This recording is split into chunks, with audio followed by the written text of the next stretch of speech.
Topé parce que aza na kombo moko esalema na mboko yo mwana ya ayelio obitika kozala influencé par kombo wana, c'est ça qui a détruit la justice. Donc ce qui t'est arrivé évidemment qu'on dompter ma influence wana pour que ce soit vraiment la justice qui soit dite. Je pense que beaucoup de choses vont changer. Donc la justice dont je rêve est la justice wana où l'acteur qui dit la justice, qui distribue la justice, se met au-dessus du matériel, au-dessus du charnel. C'est-à-dire qu'il faut se lever. Un juge, un ministre de la justice doit se lever. Un avocat, un magistrat, un greffier, un huissier, aza n'importe qui. Parce que aza na vie à bateau na maboko. Je rêve d'une justice où ces acteurs, ministres de la justice, magistrats, juges, avocats, greffiers, huissiers, APJ, IPJ, à considérer que aza un devoir local en Nzambe et à protéger les citoyens, qui qu'il soit. Nara nyonso o bazanango dès que mutoye a posé problème na la justice. Et Sengeli, la justice a représenté la balance. Il faut qu'on crée équilibre. Batunyo soba sur le même pied d'égalité. C'est la vérité qui doit être dite. Rien de plus. Ce n'est pas une affaire de non, la justice. Et vous n'imaginez pas, quand un ministre de la justice décide de réinstaller Batubongo, je suis convaincu que le ministre de la Justice, Constant Mutamba, certainement, presque chaque jour, et pas Tata Mokonzi Mboka. Mais évidemment, mais je suis convaincu. Dans on a lobé la raie, dans l'état généraux, n'eût été soutien personnel, n'a pas pression parfois auto-subissaka. Parfois des humiliations. Mais tu gères. Parce qu'un serviteur, il y a battu, il y a peuple. Et quand on est serviteur du peuple, on est serviteur de Dieu. Et quand on sert réellement son chef, on n'a pas peur. Très bien. Donc voilà la justice dont j'ai rêvé. Messieurs les ministres, Constant Mutamba, est-ce que vous êtes conscient que vous êtes les ministres les plus populaires du gouvernement? Est-ce que vous êtes bien que vous êtes les plus populaires du gouvernement? Vous êtes bien voté? Non, on a bien voté. Nous avons informé. Nous avons informé que vous êtes le ministre le plus populaire de la République. Mokolo oyo tata sango. Na kozala conscient été naza soi-disant ministre populaire et gouvernement se dit que je ne peux pas être conscient, réellement conscient, et je suis dans une autre dimension de la politique, de ce que je fais, parce que je sers. Dans autant où tata Yesu bandaki ko tia na ekulusu akai ko eba te ka li yenda zo sala yende azolinga sauver humanité mobile. Donc tu ne peux pas réaliser ça quand tu travailles. Pesanga nzela na lobelo mwa muki. Eza émission mena ngina profiter na loba no mwa makamuki. Mokonzi ya mboka lokola médecin directeur ya Congo. Na kati hôpital na ye Congo, ye moto médecin directeur avait constaté. Monsieur Lukelanga image ya munganga akopesa tonga et pas un malade mais malade ya zokima. Lukelanga na image. Je vais dire quelque chose. Mokonzi Mboka Félix Tshisekedi aza médecin directeur. Ya hôpital comme nango iza Congo. Na département ya justice. Mokonzi Mboka atale la te naza na malade moko azali awa situation na ye eza malamu te. A changer ma médecin pour ba pesa kisi. Mais kisi wana ezobikisa malade te. Est-ce que ça problème il y a kisi to eza boyebi ya moke ya munganga. Tant musu munganga yebi te kisi eza la problème te. Tant musu munganga yebi mais kisi ezali te. Oh so munganga yebi ya ko changer kisi. Donc on suppose que munganga yebi te. Faut que luka munganga mususu ou ya ko salela kisi. Mokonzi Mboka na elukeli na ye asali yo confiance. pour justice à qui malade. Malade à justice c'est là qui nini. Entre autres, bah juge la majorité, bah corrupteur. Bah juge, bah avocat, bah coopérant. Bah magistrat et belé, bah coopérant. N'y on sauté. Mais bah qui malamu, bah qui miki. Mais il belé, bah BBC CV à Moussala wana, bah BBC image noble ya Moussala et belé bah coopérant. Bah travaillaka na quelques ministres à l'époque bah zaki mingi na ba ministre ya urbanisme, affaires foncières, bah coopérant. Et belé pe bah travailler na ba militaire. So ok mingo ka colonel, capitaine. Azaneka capitaine mazana 7 ndako ya étage. Pour na steliona. So koti na kati yoku tape ba procureur bazali. Na kati ya kopango. Oku tape les hommes d'affaires pe bazali. Mais plus ba expatriés. Les indo-pakistanais. Ba sala bloc ya bato. Na service à ANER ba jana bango bazali. Donc ce que et si quand au pouvoir les alliés ba recruter ba to ba obenga réseau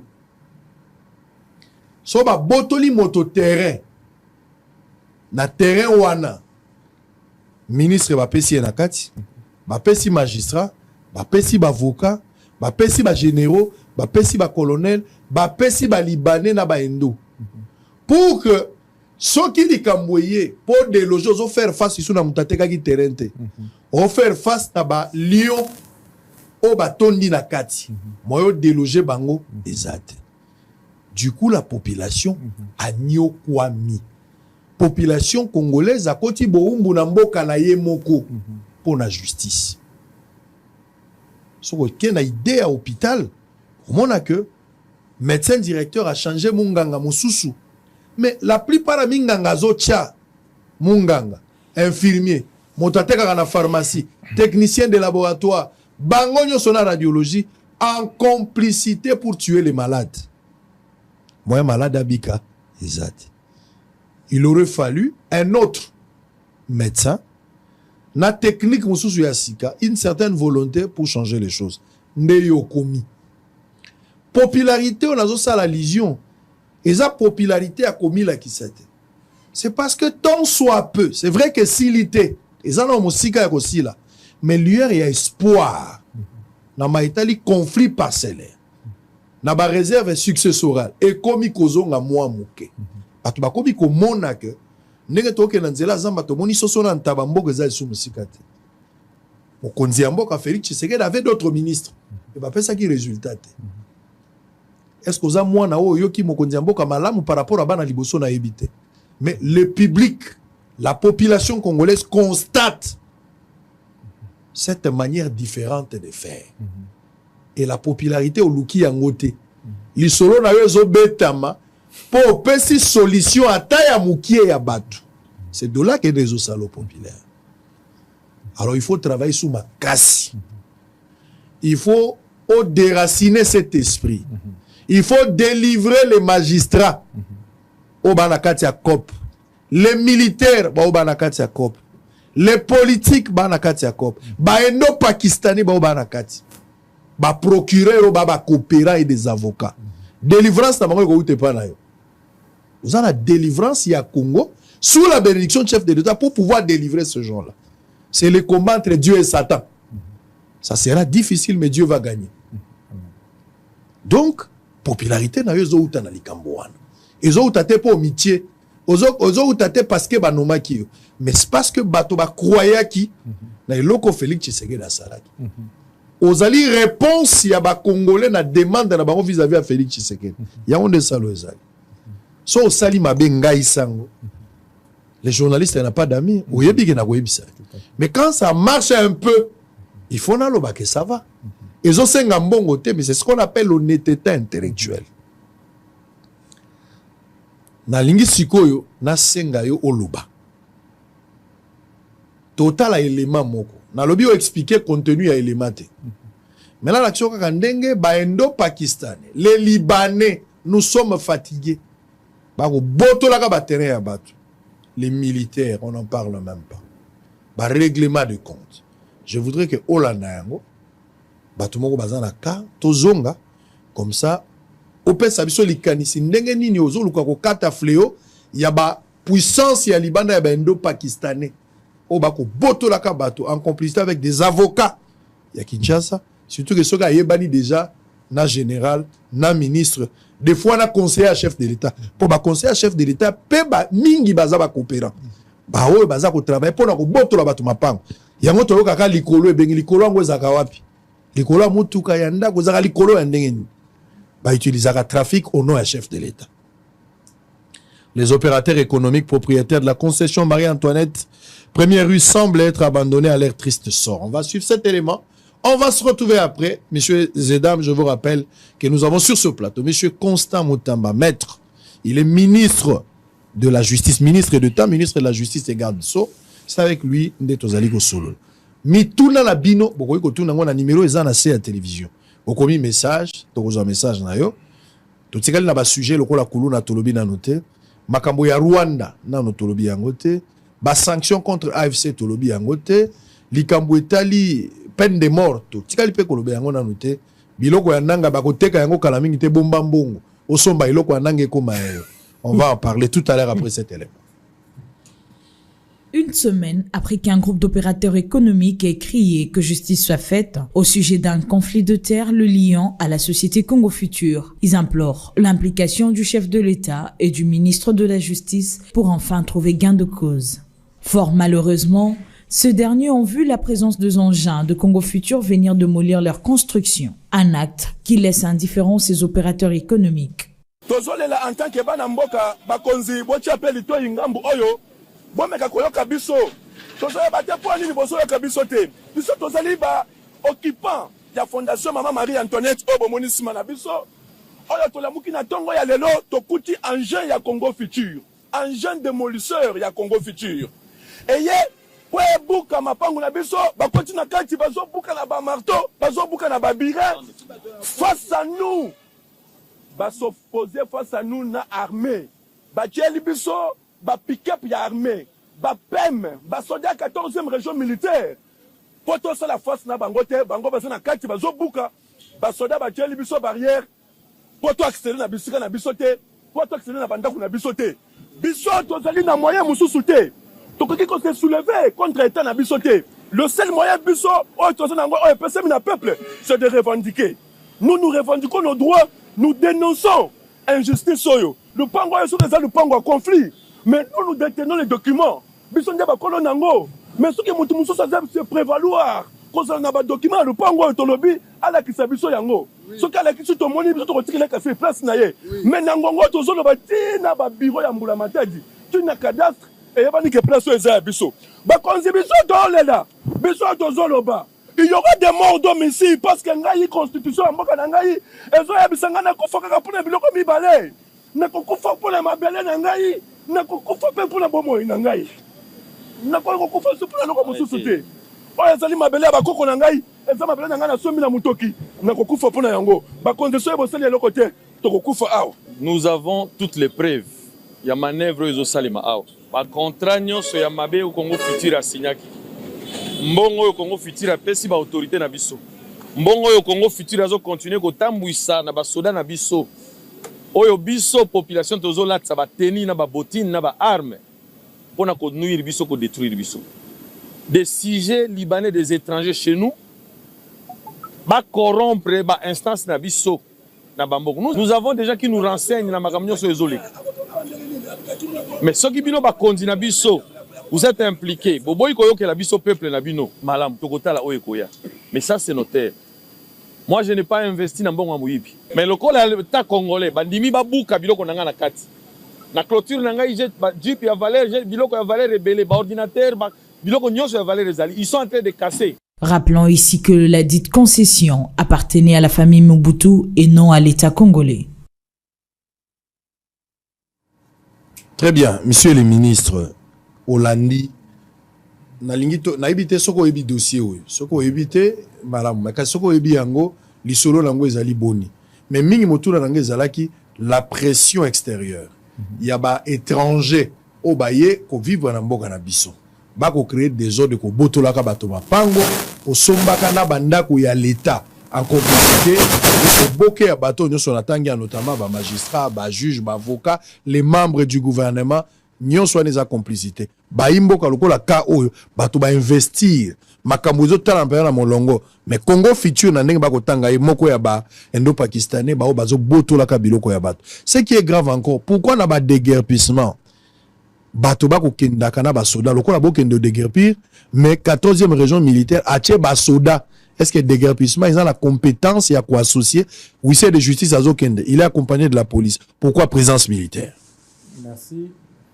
Ben naoti causation déclenche mususu ya dossier yo awa bolekisi onga na ebeli dossier na la qui saisi par ministre et affaires sociales oyo ala qui saki biso ete ali na ba décision à justice oyo sengela ko exécuter ko la qui ça été concession oyo ya funa et ali concession à l'état ya Congo futur te et qui destiné na ba orphelin na consécutivement ya ba instruction ya tata mokonzi ya mboka ya ko refaire ba orphelinat on a kotia ba jeune délinquant ba chego yo parfois baza ko tambolaka na babalabala ayaki ko loba biso justice salisa ye ezongisa terrain ya l'état na maboko ya l'état. Donc ce qui est ali nde Congo futur ndenge na lobela kio biso to ali juste baya na document baya ba prouver biso que réellement ya li bongo ba kozonga na ba droit na bango ce qui ba prouver te ali terrain à l'état te les ali nde terrain na bango ba kozonga pe na ba droit na bango. Donc na fond ya dossier biso to éviter biso to ebiete to zongi sela ki ba ministère et affaires sociales terrain na ye concession na ye o balobiete et ala ki spolié par ba individu moto moronda lobaka somba terrain et pas ya Mobutu soki famille ya Mobutu et ya somba on a famille ya Mobutu ya komiko côté kango et pas ya ba particulier misusu.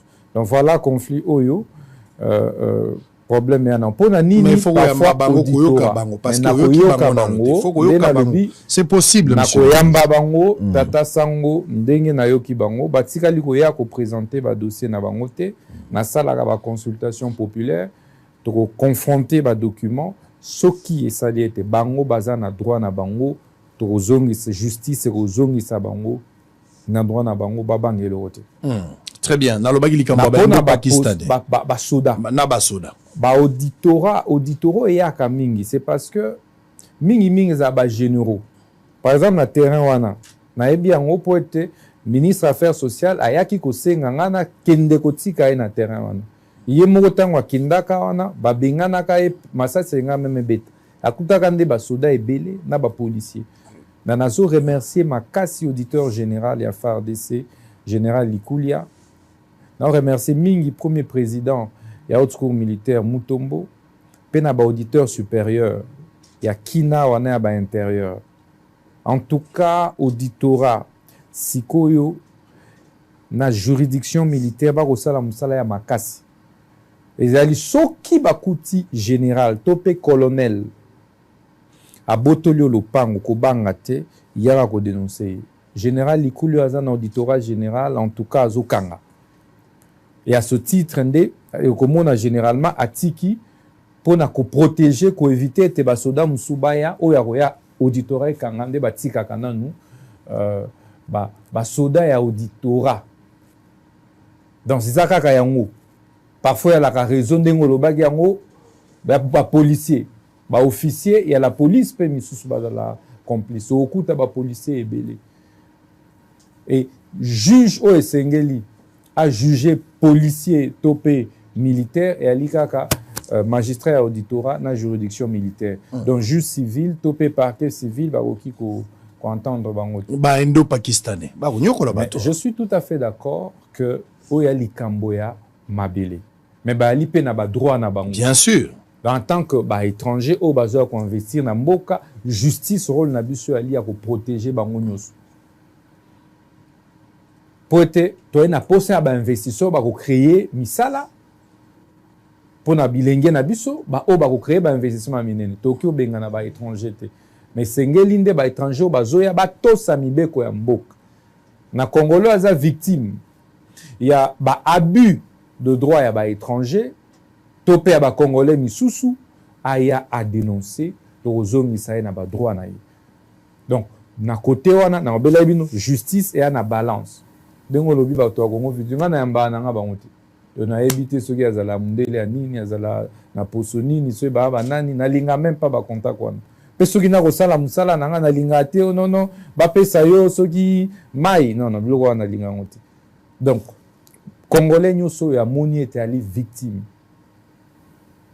il y a étranger topé Congolais mususu sur ba droit na ye aya justice ya lelo ekokanga étranger wana topé Congolais monaki na matière na domaine ya mine na sud Kivu la ki bakangi batiki bakangi bazongisi bango mais tota ki ko faire juger pe condamner ba étranger bakutaki bango na ba exploitation illicite ya ba justice ekangaki yango etc mais ce qui est déplorable et sengeli cause la ministre Kakande a intervenir pour na action ya bongo ça sinon on a ba uti ko akite bango tete o aneza vague mususu ba o ana batika la ko kozala kitete wana oya liboso ya la vague ya 3 chinois oya la ki ya 10 chinois et justice est libre sûrement ba prévention ezala ki lolenge mongote donc où est la manipulation bon mon qui au dit chinois à quitter non parce que aux la likambo corruption effectivement effectivement la corruption indo pakistanais mingi ba yaka na ba carton à soso ba pesa mingi ba sac à loso ba pesa ba bidon huile ba mai ba sombela rapé ba ministre ba mituka faut faire très attention merci na yo la prudence aux anango nege bible lobby je parlais avec mon frère depuis Zurich ce matin soyez prudent comme un serpent et simple comme la colombe mais baza bateau ba bongisaka na ba bureau ba ko ya pe ba bongiseli au bureau bachelio ba caméra ba ko ya pe na ndako ba changer ba fauteuil une manière ya kokota il faut être toujours prudent mais soki totikali na corruption li solo ya yo na Pele Mongo ezalaki nini Pele Mongo yaka na bureau na yo toza scandalisé to moni olobi que okangi Pele Mongo parce que ayaki na misolo rope li solo ngo yaki nini et finalement lelo babimisa Pele Mongo très bien likambo ya Pele Mongo esengeli peuple yeba yango Pele Mongo azaka ko traité na Onatra et azwaka déjà plus de 5 millions de dollars ya Onatra sur base ya nyongo entre guillemets selon ye nyongo zara ya 200 000 dollars pour être basima na ye ou entreposaka soki na Matadi et bebaka semble tina ba 2014 afundaka Onatra azwaka décision à liboso et Onatra efutaka 2 500 000 afundi liso na tonono bafutaki mabe Onatra pesaka sous 2 500 000 et puis ekoki kaka te abi non wana sous futi mabe condamné sous ya ba 43 millions je crois qu'ils ont courir les komi ba 50 millions Onatra esengela ki efuta Pele Mongo Onatra emi plaindre pa nanga ministre et fundi Pele Mongo na parquet général ya gombe pa ya procureur général Lusamba oyo pe nazo saluer musala na ye procureur aye komonanga na tuni mambo Pele na pesi injonction donc na pesi injonction akanga Pele Mongo na ba fournisseur monsieur Lokuta o bande ko tracasser Onatra na entreprise publique abelinga d'ailleurs to na mandat moko to ko lukisa Pele Mongo wana na mona na raté bien que ça va Pele Mongo a contacté ba conseiller nanga wana nga na ebiete dans tirala au mona été même les loso na moni na ebiete ce que ça l'andeni parce que nazaka administrateur na Onatra je me rappelle que dossier wana ba lukaka lisuko mona nga na boyaka ta nazaki dirigeant comme administrateur na Onatra na 2017 aye komona nga na bureau na on travailler na ba 9h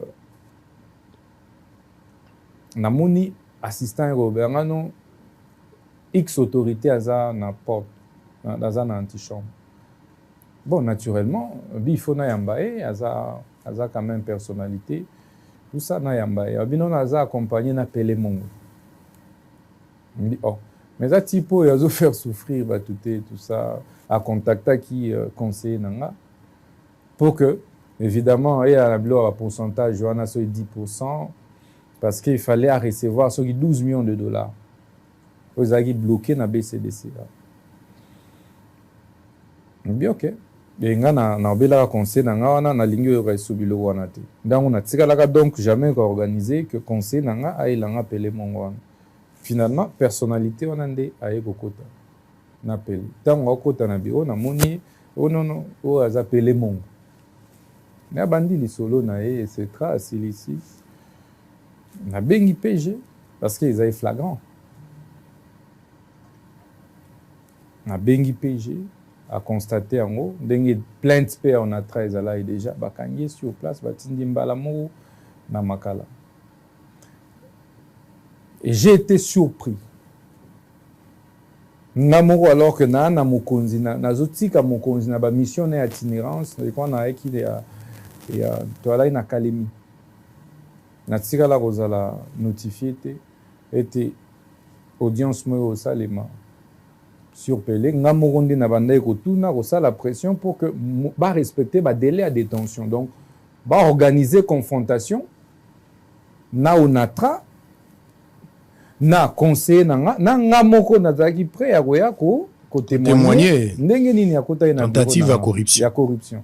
Trafic d'influence, tentative à corruption était avéré. Parce que ndenge na lobelio moto aussi ozwa kimbongo na news. Plus de 5 millions de dollars.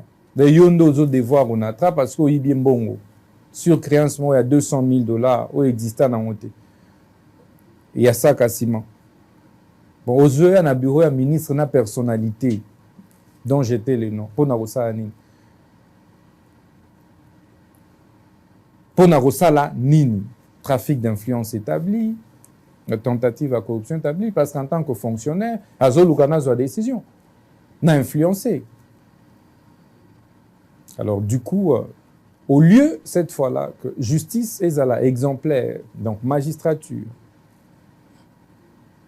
je serais surpris par la décision qui a été rendue. Et tant qu'on va rendre décision avant pour bazo a quitté Pelé Mongo, immédiatement, abandonne ça la pression à la directrice à prison par un procureur ici dont j'étais le nom.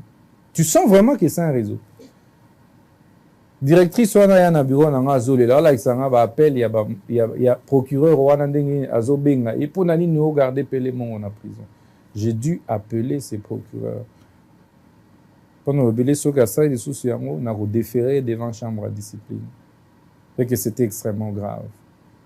Et au moment où je vous parle, juge oyo aranda qui décision ana dans déjà ko déféré devant chambre à discipline. Et à Rosala sévèrement sanctionné. Et nazo landela ngonga moko naza légaliste na rolandela voix ya mibeko. Quelle est la suite ya Pelé Mongo? Suite naie parce que il y a une plainte. Bah quitter c'est bon. On a tiki. C'est quoi la suite? Au moment que ba katili kamango malamu te bazo sanctionner juge. Mais siko décision bazwaki. Ndenga na lobby nga naza ministre de la justice.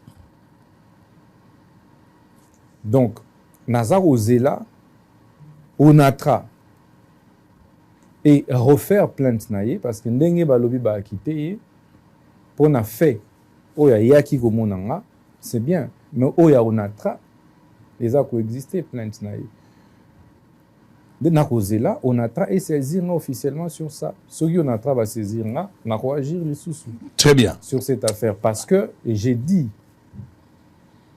na yambaka avocat et appelé Mongo.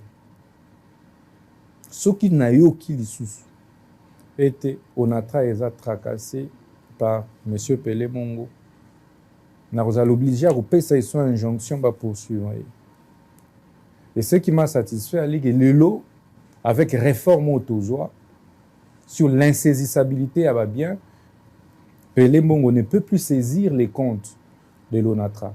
Maintenant, quitte à Onatra, Otobundeli, il n'y a pas qu'Onatra, il y a d'autres entreprises publiques, SNEL, SNCC, quitte à eux, exploiter réforme Oyo, Tomemaki, à travers décret à Premier ministre, pour être pas protégé bien avant. Donc, Lelo, Pelé ne peut plus saisir les avoirs de l'ONATRA, mais l'idée, c'est que juge va revoir décision unique Oyo et condamner l'ONATRA à plus de 43 millions de dollars, parce qu'on ne sait jamais, Biso Tokyo, les Galobi, à Zongeli Ango, et puis à faire signer entreprise pour rien. Très bien. Messieurs les ministres, dans la deuxième partie de l'émission. Je travaille terminé, mais tout en deuxième partie sur plusieurs mesures. Na ba décision Zouaki. Tout là la raté. Ceux qui m'ont collé les Kimoko et Landi au Betabiso, moi demi beko.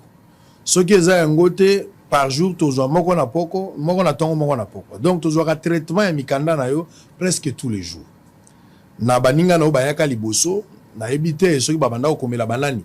Mais na combo ya population to komona yango mo mesano pe toza ko encourager lo lenga esali liwa ozo ki mekano ebele o lo bela ki likambo numérique ma etali dépravation de mœurs mobulu koleka ndelo na elobeli na esali na réseaux sociaux to pe na ba itando mais mingi ezo sala ba mingi na kati ya réseaux sociaux o pameli bato au Kangi Bato. Lelo yo menace même ezali na yambaki président c'est ça que lobby a kokana ki akata TikTok pour désordre eleki. Quel était le sens et la démarche na yo pour la lutte contre dépravation à mers? De deux, est-ce que vous allez satisfait na étape où lelo nini tikali ko sala ba mikano zokana ko zona mikolo egoya. La dépravation de mers. Merci. Na bandai na on a likambo liboso et là qui lutte contre l'exhibitionnisme il y a sexualité na homosexualité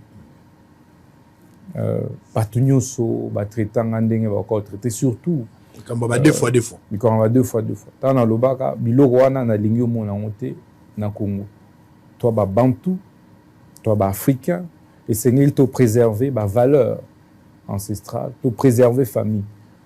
Oui, tu te considères que moi, Nanyo, soit comme qui abimi, à Mutakala, à komi exhibé. Donc, là, deux fois. Tu vas bilo ko ana to ligne en le soute. Muto au meka, ba ko kanga yo. Lingo sala ba pratique no mabe, sala ngona chambre non. Les noms, moi, je suis content. Na sepeli poete, Donald Trump, président américain, a eu exactement la même mesure en disant aboyi makambo en États-Unis. Pour que il n'existe que deux sexes. Misa tote. Na moni ba ONG de wana ba ambassadeur ba défila qui est pas nangai ko sala nga pression na moni ba ngoko lobate. Ba ambassadeur ba yaki quand même. Mais belé. Na moni ba pression wana te. C'est-à-dire qu'il faut biso ba africain toye ba tolingi nini. Qu'est-ce que nous voulons de notre avenir et de notre pays? Qu'est-ce que nous voulons de notre Afrique? Notre continent. Il y a lobby et c'est calme. D'ailleurs, France 24, normalement. Mais nga ba bimisa kinga dans ba montage oh non ba comment boma ba homosexuel na Congo. Oh non ba on faire visou soigner te. Alors que ton ba montaki ba caricature nyoso. Heureusement, et c'est pourquoi je remercie beaucoup le président de la République qui ne m'a jamais lâché. Face à la lutte pour la moralisation de la vie publique. Il y en a mon temps de expliquer bango et bango moro ba communien. Et aujourd'hui, je suis satisfait. Tout le monde a réussi deux fois au mieux exhibé na balaba comme c'était le cas avant. Pas à aller sauter. Tout le monde a allé sous bango na ba aventure. On a toi ba bantou et moi j'assume cette conviction. Il faut moraliser la vie publique. Toké si qu'on a makambo ya ba réseaux sociaux.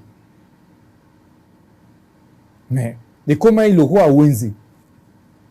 Ko fingana, ko swana, ba pasteur wapi, ba musicien et pas ministère de la justice et zakana service auto obenga censure qui est sous ma responsabilité en tant que ministre de la justice. Na activa yango na pesa mitindo na ba procureur ba kanga. Ba tiktoker, ba tiktokeuse, ba facebooker nyoso oyo ba ko dépraver ba mœurs na ba youtubeur. Na ba youtubeur nyoso. Et bah kangandambo boebi et pesa exemple na ba misusu.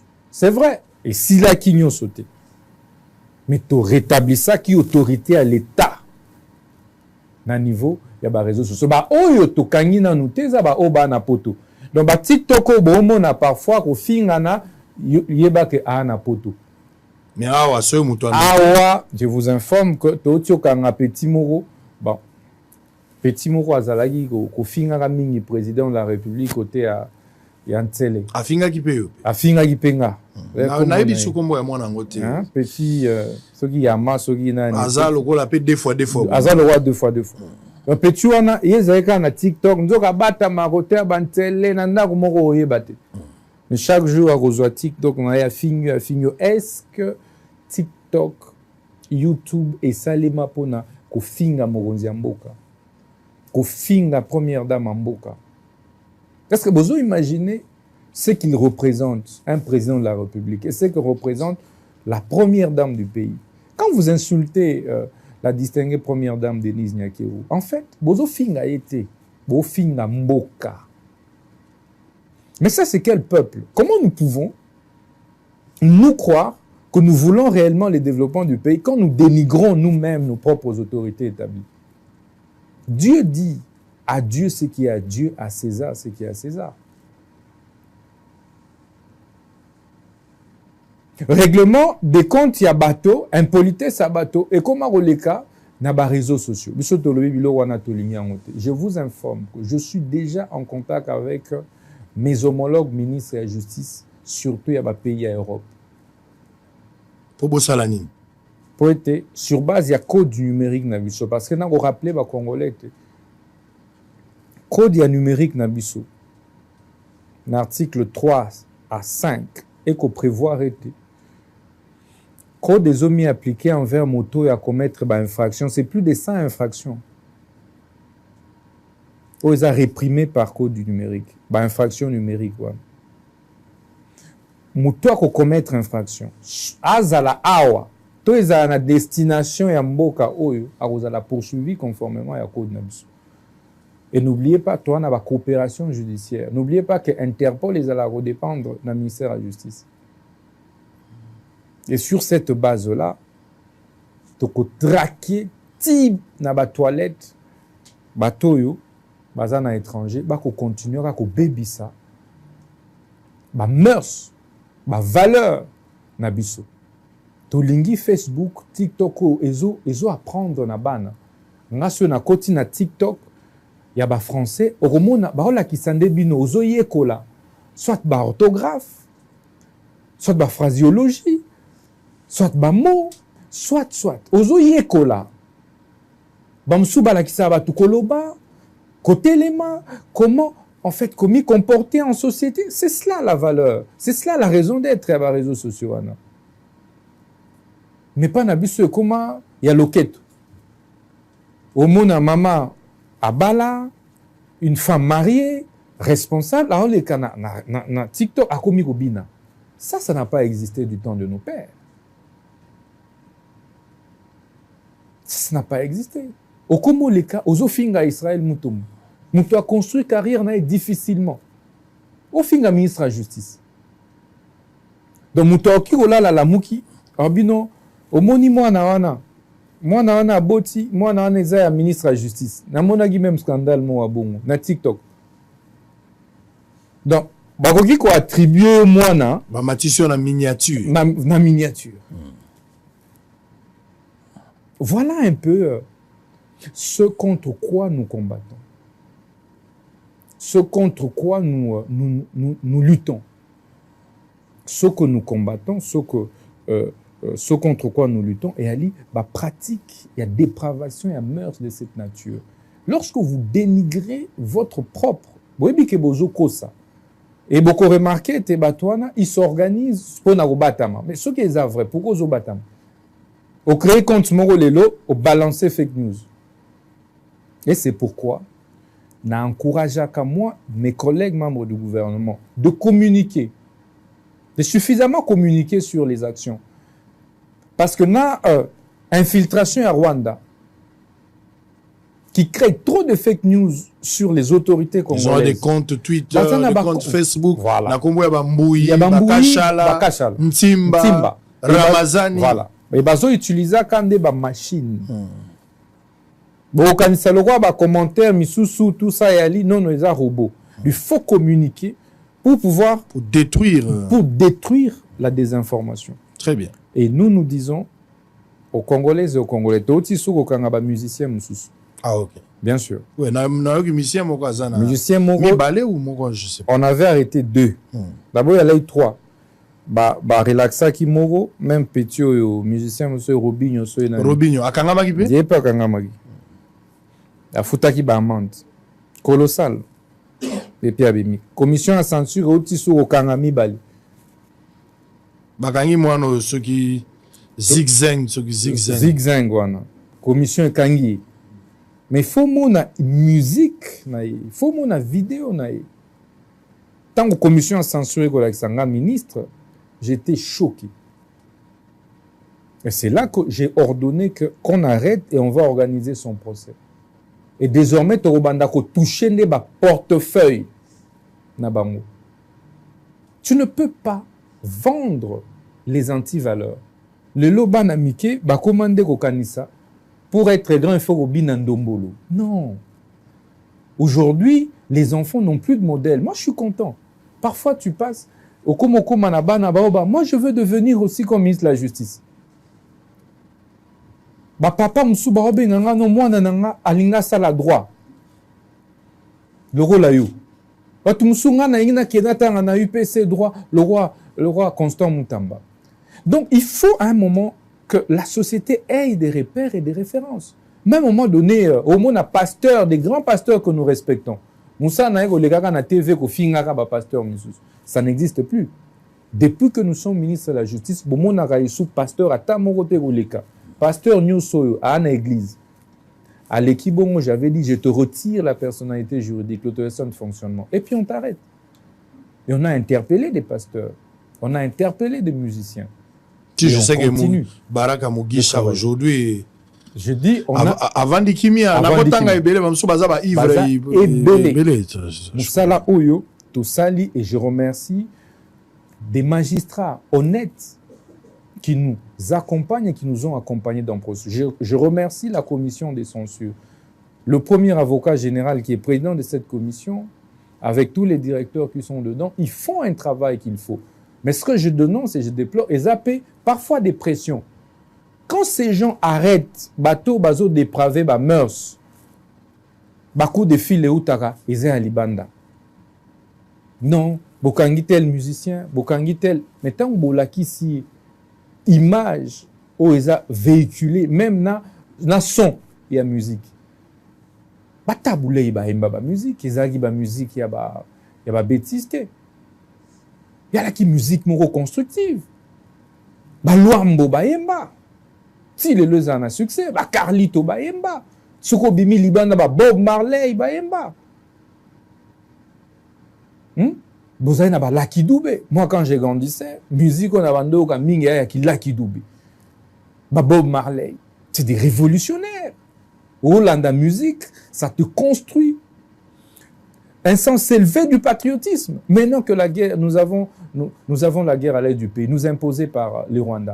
Quelle devait être l'attitude de tous les compatriotes, y compris les Congolais? Ce n'est pas de nous balancer des ndombolos. C'est de pouvoir balancer des chansons patriotiques.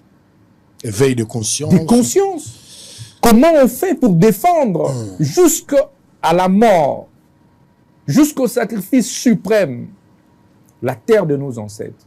Parce que la guerre que nous avons, par exemple, à l'Est, est Torolo Belango, mais nous sommes en train de nous battre plutôt contre l'envahisseur qui veut arriver jusqu'à Kinshasa pour nous coloniser. Nous nous battons contre le néocolonialisme, la nouvelle colonisation qui ne dit pas son nom. Parce que ces Rwandais qui avancent, qui veulent prendre nos villes, et quand ils prennent un village, mais c'est eux qui colonisent. Et demain, vous allez voir, oh non, référendum, Bissonyoso, de comme il Rwandais. Et comme au Rwanda. Mais c'est ça le vrai problème. Au lieu de prendre cette conscience, bon, Abatu, Ezara Mitakala, Ezara Gao Bolingo, bazoyemba misala mbetu mais batie na rythme. Batie na rythme. Il faut arrêter ce genre-là, monsieur le ministre. Nous avons besoin maintenant que nos enfants, vous savez, et j'encourage les parents. Moi, mes enfants, chaque matin, on a classe. Et chaque matin, je dis à mes enfants, et là, ils ont hymne national. Ils sont petits. Hymne national et sengeli yo mwana oyeba koyemba yango. Pour que tu saches, tu appartiens à quelle tribu, tu défends quelle valeur, tu es prêt à mourir pourquoi? Moi, on a 3 ans, moi, on a 5 ans. Il faut déjà yeba, hymne national, debout congolais. Au lieu de bisaba na ba debout congolais et comme oh bolingo, oh tel à 5 ans. Non, non. Ça, on va arrêter. Très bien. Au lieu de faire ça, beaucoup de like ça, moi, on a papa, maman, à 5 ans. On va arrêter ça. Allez, monsieur le ministre, merci beaucoup. On avance petit à petit vers la fin, mais il nous reste 2 sujets importants à parler. Tozwali Kambwetali, insécurité en République démocratique du Congo, le banditisme urbain, soit les phénomènes Kuluna, le paix, Maetali, décision, Ozui, tout le banan likambo ya sanctions contre Nanga Nabatonaye. Et puis, Batonyonso, Yobakosala Biso Passi na Maetali, Est République démocratique du Congo, Lulengo Memeli Makambwana, na Olinga Bakongole, Bayoka Yango, Bayoka lecture, Mikano, Bozuina, Makamondenge Yango Ekotambola. Évidemment, plainte contre